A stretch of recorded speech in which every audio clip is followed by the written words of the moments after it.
Stabilisers बनाने वाली इस कंपनी की शुरुआत 2016 में हुई थी। पीवीसी स्टेबलाइजर, सीपीवीसी एडिटिव्स और लुब्रिकेंट्स बनाने का कंपनी करती है कारोबार, और बिक्री के मामले में ये देश की तीसरी सबसे बड़ी पीवीसी स्टेबलाइजर कंपनी है। और सालाना क्षमता जो कंपनी की प्रोड्यूस करने की वो है 36,000 टन की। आईपीओ की जानकारी मैं आपको दे दूं, 27 तारीख यानी कि आज से आईपीओ खुला है, परसों बंद होगा 29 तारीख को, इस महीने की समाप्ति के साथ ही। प्राइस बैंड 162 से 171 रुपए है, 160 टू 171, और 87 शेयरों के लॉट में रिटेल इन्वेस्टर्स अप्लाई कर सकते हैं। इशू की साइज है 235 करोड़ की, और पूरा का पूरा फ्रेश इशू है। जो पैसा कंपनी के पास जाएगा 940 करोड़ के आसपास का मार्केट कैप बनेगा कंपनी का ऊपरी प्राइस बैंड पर। आइए, दो खास मेहमान हमारे साथ कार्यक्रम में हो रहे हैं शामिल। हमारे स्टूडियो में इस वक्त कृष्णा दुष्यंत राणा साहब हैं, जो कंपनी के चेयरमैन भी हैं, मैनेजिंग डायरेक्टर भी हैं। और राणा साहब ने मुंबई यूनिवर्सिटी से कॉमर्स में ग्रेजुएशन की डिग्री हासिल की है, और केमिकल इंडस्ट्री में 17 साल से ज़्यादा का लंबा गहरा अनुभव राणा साहब का है। सर, स्वागत है आपका भी। और दूसरे मेहमान हैं हमारे साथ बालाजी कृष्णन साहब, जो कंपनी के सीईओ हैं। बिट्स पिलानी से इकोनॉमिक्स में आपने एमएससी की डिग्री हासिल की है, केमिकल इंजीनियरिंग में बैचलर्स की डिग्री हासिल की है, और सितंबर 2022 के साथ से ही कंपनी के साथ आप हैं सीईओ के तौर पर। बालाजी सर, आपका भी बहुत बहुत स्वागत है। सबसे पहले शुरुआत राणा साहब आपके साथ करना चाहता हूँ। सर, समझाएं आपकी कंपनी करती है क्या, बनाती है, किसको बेचती है, ये प्रोडक्ट क्या काम आते हैं? Sure. Anil ji, first and foremost, thank you so much for inviting me on this platform. Yes, sir. Sir, अगर हमारे कंपनी के प्रोडक्ट्स की अगर हम बात करते हैं तो we are completely focused into the PVC industry. PVC एक ऐसा पॉलीमर है जो हर प्रोडक्ट में आप यूज़ कर सकते हो, जैसे पीवीसी पाइप्स है, केबल वायर्स है, पीवीसी प्रोफाइल्स है। सो इसके अनगिनत एप्लीकेशंस है, और इस एप्लीकेशंस के लिए हम एडिटिव्स बनाते हैं जो बहुत इंपॉर्टेंट रोल प्ले करता है इनके प्रोसेसिंग में। सो अगर एक लेमैन लैंग्वेज में अगर मैं बात करूं तो पीवीसी जो पॉलीमर है वो 60 डिग्री के ऊपर डिग्रेड होता है। एंड ये सब एक्सट्रूजन प्रोसेस जब होते हैं, पाइप बनते हैं और केबल वायर्स बनते हैं, इन्हें चाहिए 160 से 200 डिग्री का टेम्परेचर सस्टेन करने के लिए। सो ये एडिटिव जो है, ये केमिकल जो है, ये हेल्प करता है इसको ये प्रोडक्ट्स को सस्टेन करने के लिए। ये टेम्परेचर तो हीट स्टेबिलिटी देता है, तो उनका प्रोसेसिंग विंडो थोड़ा वाइड रहता है, लुब्रिकेटिंग प्रॉपर्टीज देता है। तो ये सारे प्रॉपर्टीज की वजह से एक अच्छा पाइप आपका बनता है। तो बेसिकली आप बनाते केमिकल से? So these are chemicals, these are speciality chemicals बनाते हैं। यस। अच्छा, अब ये बताइए, ये जो केमिकल बनाते हैं ये कहाँ से आप इंपोर्ट करते हैं या हिंदुस्तान से कहीं से खरीदते हैं? सर, इसके सारे रॉ मटेरियल्स जो है वो इंपोर्ट करते हैं हम, एंड कुछ हमारा इंपोर्ट एंड कुछ लोकल बाय करते हैं। सो हमारा इंपोर्ट परसेंटेज ज़्यादा नहीं है एज कम्पेयर टू डोमेस्टिक। तो हमारा मेजर बाइंग जो है रॉ मटेरियल का सारा डोमेस्टिक है। डोमेस्टिक? यस। तो ये आप किससे खरीदते हैं? सर, यहाँ पे जैसे गोदरेज इंडस्ट्रीज़ हो गया जो पाम ऑयल बेस्ड डेरिवेटिव्स बनाते हैं, या स्टेरिक एसिड हो गया, ये सारे हमारे प्रोडक्ट्स है। फिर इंडियन ऑयल कॉर्पोरेशन से वैक्स हो गया। सो ये सब लुब्रिकेंट्स हम खरीदते हैं। जितने भी लुब्रिकेंट्स है वो आपके रॉ मटेरियल एक तरह से लुब्रिकेंट्स एंड डिफरेंट को स्टेबिलाइजर्स। सो इसमें ऑलमोस्ट एक प्रोडक्ट बनाने के लिए 17-18 इंग्रेडिएंट्स यूज होते हैं। सर, जैसे मैंने अपना घर बनाने के लिए पीवीसी पाइप का इस्तेमाल किया, करेक्ट, ठीक है, उस पीवीसी पाइप के बनने में आपका क्या कंट्रीब्यूशन, कहाँ आपने उसमें मदद की है, जरा समझिए। सर, अगर पीवीसी पाइप अगर आपको बनाना है तो इसमें 80% तो पीवीसी रेजिन जो रिलायंस बनाता है, पीवीसी रेजिन यूज होता है। करेक्ट। बाकी का 20% जो है उसमें कुछ फिलर हो गए और 3 to 4% एडिटिव हो गया। हम बोलते हैं कि ये एडिटिव जो है ना, ये हमारे फॉर्मुलेशन, पीवीसी फॉर्मुलेशन का हार्ट है। So without additive they can not process a pipe. Now हम हमारे कंपनी को डिफरेंशिएट कैसे करते हैं, हमारी कंपनी की स्केलेबिलिटी क्यों है?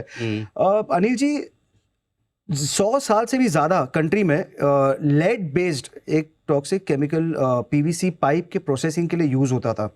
एंड जब भी हमें इंडस्ट्री को शुरू करना था तो हमने सोचा कि यूरोप में जो फेज़ हुआ था कि यूरोप 2005 तक लेड को कम्प्लीटली फेस कर दिया और लेड फ्री पे शिफ्ट हो गया to have more sustainable environment. So हमने सोचा कि हम भी कुछ ऐसा करें कि जहाँ पे इंडस्ट्री को हम हेल्प कर सके एक सस्टेनेबल प्रोडक्ट्स पे शिफ्ट होने के लिए, बिकॉज पानी जो रहता है वो पाइप में से डायरेक्टली ह्यूमन कॉन्टैक्ट में आता है, right? So we should be very responsible citizens enough to Correct. give such kind of products where human kind is very very safe. बिल्कुल। चलिए, आपका, हाँ जी जी, आपका प्रोडक्ट मुझे समझ में आया। अब थोड़ी आपकी कंपनी की और आईपीओ के बारे में बातचीत करते हैं। बालाजी सर, 235 करोड़ का आपका IPO, right sir? That's right. कहाँ पैसे का इस्तेमाल होने वाला है सर? अगर आपको एतराज ना हो तो मैं जी, थोड़ा जी। इंग्लिश में भी हाँ sir, please be comfortable, what ever you comfortable. या See, as we mentioned, this is a fresh issue and it's a primary investment round. Mm. And what we are planning to do with this money is to invest it entirely in our expansion programs. Okay One is the local expansion within India in Palghar, which we are going to build. Okay And the other is a global expansion, which we are planning in Egypt. Okay So the money would be entirely utilized for these purposes, and whatever remaining is there would be for the working capital. Okay. So एक पालघर और दूसरा Egypt, दो जगह facilities में आप पैसा invest करेंगे। राणा साहब, पालघर तो समझ में आता है, इजिप्ट क्यों? सर इजिप्ट क्यों sir, it's a very lovely question. Sir मैं एक छोटा सा एग्जांपल आपको दूं कि 3 साल पहले हमें एक कस्टमर को सप्लाई करना था इन उज़्बेकिस्तान। यहाँ से जब भी हमें सप्लाई करना था इंडिया से, तभी हमें 120 फीट कंट्री का कॉस्ट आया था $6,500। अच्छा। एंड हमने जब कस्टमर को प्राइस दिया तो कस्टमर प्राइस एक्सेप्ट नहीं कर रहा था, and we were not able to find the reason. तब हमें पता चला कि कंपटीशन जो है वो टर्की यूरोप से बहुत हैवी है, because it is closer to those countries. तो हमने सोचा कि एटलीस्ट क्यों नहीं हमें बाहर कहीं प्लांट लगाए तो हमें एक ग्लोबल एक्सपेंशन और ग्लोबल रीच मिलेगा in terms of our penetration. तो इजिप्ट ही ऐसा एक देश था जो हेवीली डिपेंडेंट था इंपोर्ट्स पे। 95% उनके डिपेंडेंसी है सब रॉ मटेरियल इंपोर्ट्स पे। एंड वी थॉट कि अगर हम वहाँ पे जाएंगे तो we will be the only company manufacturing these products. So हमें 70%, 60 to 70% हमें एक्सपोर्ट्स अलाउड है वहाँ से। सो हमारा जो ग्लोबल आउटरीच है जो इजिप्ट से बढ़ जाएगा, because Egypt is the centre of the world. Suez canal पे हमारा प्लांट है, राइट। सो वहाँ से accessibility to the western world is very easy. And अगर हम देखें तो इजिप्ट से फ्रेट कॉस्ट वही उज़्बेकिस्तान कस्टमर को हमें पड़ रहा था $500। ओके, तो वहाँ सेविंग है बढ़िया। ये बहुत बड़ा गैप जो हमें समझ में आया, तो हमें सोचा कि एटलीस्ट हमें इन्वेस्ट करना चाहिए इंडिया के बाहर। And Egypt was, because of the India bilateral agreement, was an easy access to us. Balaji sir, अभी कितना एक्सपोर्ट है आपका? आपका लास्ट ईयर का revenue is 231 crore, right? 231 crore. How much is export contribution? See, currently we are at about 10 to 20%. That's it. That will be the because what we are doing right now is we are supplying to almost 16 countries currently. But predominantly, if you look at it, it will be the Middle East and the Indian subcontinent like Bangladesh, and the African countries primarily. Okay So yeah, so the whole rationale behind moving to Egypt would be to take care of the Middle East and the African and the European market, just to capitalize on the lower freight cost. Okay. सबसे ज्यादा आपका revenue contribution किस product से आता है राणा साहब, जरा मुझे ये बताइए। तो सर, जो रेवेन्यू आपका 230 करोड़ का, उसमें हाईएस्ट कंट्रीब्यूशन किसका है? सर हमारा लेड फ्री प्रोडक्ट्स में और लुब्रिकेंट्स में कंट्रीब्यूशन ज़्यादा है। कितना परसेंट होगा वो? Sir contribution, if I say that lead और लेड फ्री और लुब्रिकेंट मिला के, it will be somewhere around 42 to 43%। 40-42% के आसपास। Yes. अब मेरा एक सवाल है आपसे, आप चूंकि एक पालघर में भी आप कैपेसिटी डाल रहे हैं, इजिप्ट में भी बढ़ा रहे हैं, ऑलरेडी जो मैं आपके देख रहा हूँ 4 प्रोडक्ट है, एक भी प्रोडक्ट ऐसा नहीं जिसमें 28% से ज़्यादा आपका कैपेसिटी यूटिलाइजेशन है। एक प्रोडक्ट में 12.5% है। Highest is lead based stabilisers 27.7। तो आपके पास ऑलरेडी इतनी कैपेसिटी है जो आप इस्तेमाल नहीं कर पा रहे हैं, फिर नई कैपेसिटी क्यों लगा रहे हैं? सर एक्चुअली हम देखें तो इंडिया में पीवीसी का मैसिव कंजम्पशन है।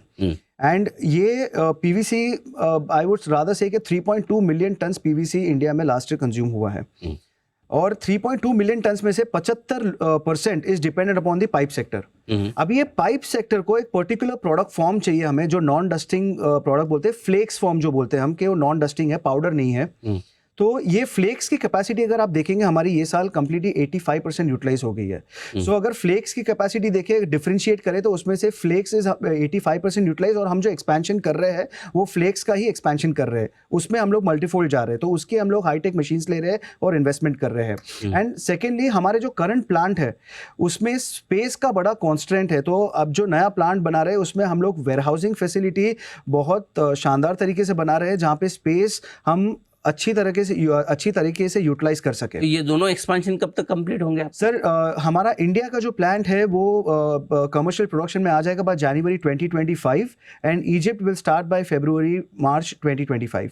तो इसका मतलब फिर तब तक मार्च 25 तक आपकी सेल्स बढ़ेगी नहीं, 85% कैपेसिटी पे आप ऑलरेडी चल रहे हैं। राइट। सो जब नई कैपेसिटी आपकी फाइनेंशियल ईयर 26 में आएगी तभी आपकी सेल्स बढ़ेगी। हमने अभी looking at our future prospects, हमने अभी एक छोटे मशीन्स में ऑलरेडी इन्वेस्ट कर दिया है, सो दैट हमारा कैपेसिटी का कांस्टेंट ना हो। वेयर हाउसिंग हम लोग थोड़े प्लांट के आजू बाजू में कर रहे हैं कि जहाँ पे हम लोग कंफर्टेबली रॉ मटेरियल्स रख सके हमारे। सो हमने उतनी कैपेसिटी जहाँ पे हम लोग 8 महीना सस्टेन हो सकते हैं, उतनी कैपेसिटी तो ऑलरेडी बढ़ा दी है। और 100% कैपेसिटी पर कब तक पहुंच जाएंगे सर? सर इसमें 100 मतलब वी कंसिडर के 90%, 95% is a good utilisation. Okay, चलिए बढ़िया। अच्छा, अब एक सवाल सर इंडस्ट्री को लेकर है, क्योंकि पिछले साल 1.5-2 साल से पूरा स्पेशलिटी केमिकल्स वाली कंपनियां सारी मामला ढीला डाला है। सबके क्वार्टरली रिजल्ट्स हम देख रहे हैं पिछले 1.5 साल से 2 साल से, और सारी कंपनियां कहती है 2 क्वार्टर में ठीक हो जाएगा, और हर बार मेंटेन करती है कि 2 क्वार्टर, हर बार 2 क्वार्टर आगे बढ़ते रहते हैं।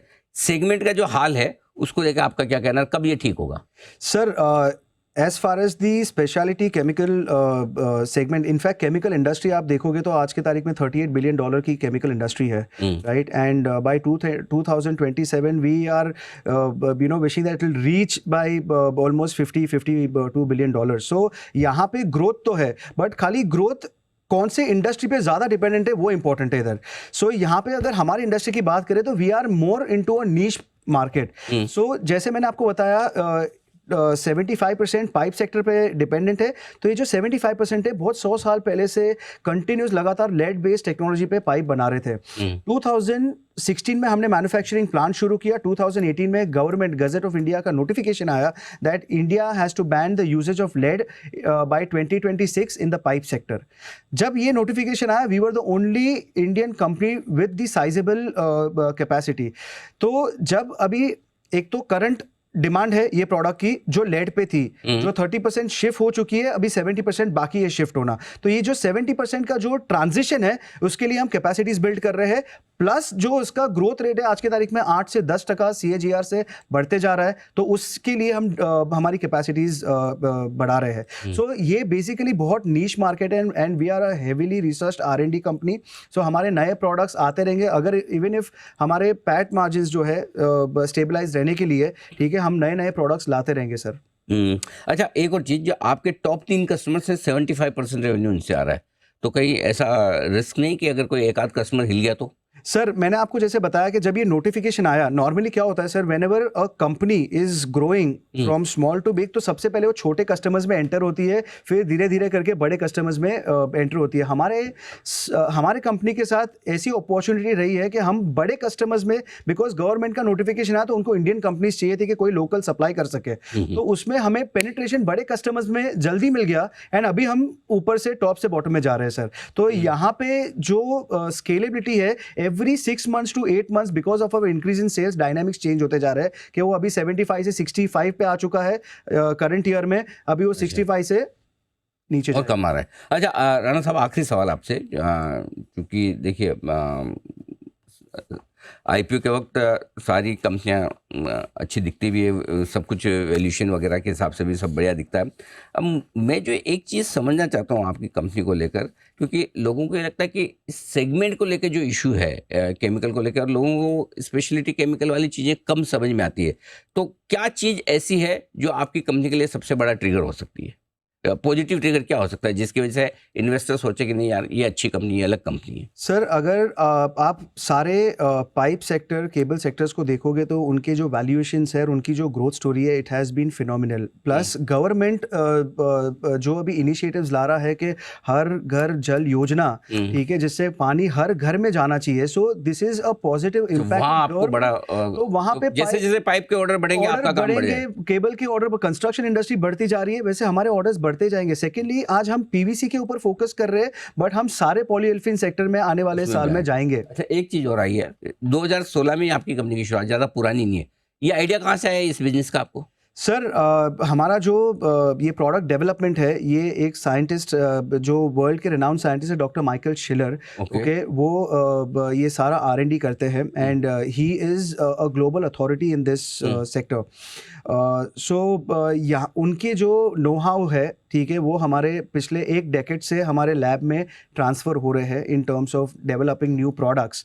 तो उनकी जो नॉलेज है वो कंपनीज के प्रोडक्ट्स में आ रही है, जिसकी वजह से प्रोडक्ट्स आपका उनके साथ टाई अप है? He is one of the share holders in our company. अच्छा। He holds 3% share sir. Okay okay. और लेकिन आप उतरे कैसे इस बिजनेस में? मतलब सर पहले अभी हमारा खानदानी फैमिली बिजनेस था, ट्रेडिंग खानदानी का, था। ट्रेडिंग से हम मैन्युफैक्चरिंग में ट्रांजिट हुए हैं सर। वही मैं सो समझ ये इंडस्ट्री में ट्रेडिंग कर ही रहे थे सालों से सर। चलिए बहुत बढ़िया सर। राणा साहब बहुत बहुत धन्यवाद। और बालाजी सर आपका भी शुक्रिया। और आपका आईपीओ आज से खुला है, बहुत बहुत शुभकामनाएं हमारी तरफ से, आपका आईपीओ सक्सेसफुल हो। Thank you so much sir. Thank you Anil ji, thank you so much, Thank you, thank you. Platinum Industries के टॉप मैनेजमेंट को आपने सुना, देखा कि किस तरह से कंपनी के आगे के प्लान है। इस आईपीओ का भी हम करेंगे पूरा विश्लेषण। आज मैंने कहा कि एक बार मैनेजमेंट का इंट्रोडक्शन, उसके बाद हम इस पर बढ़ेंगे आगे।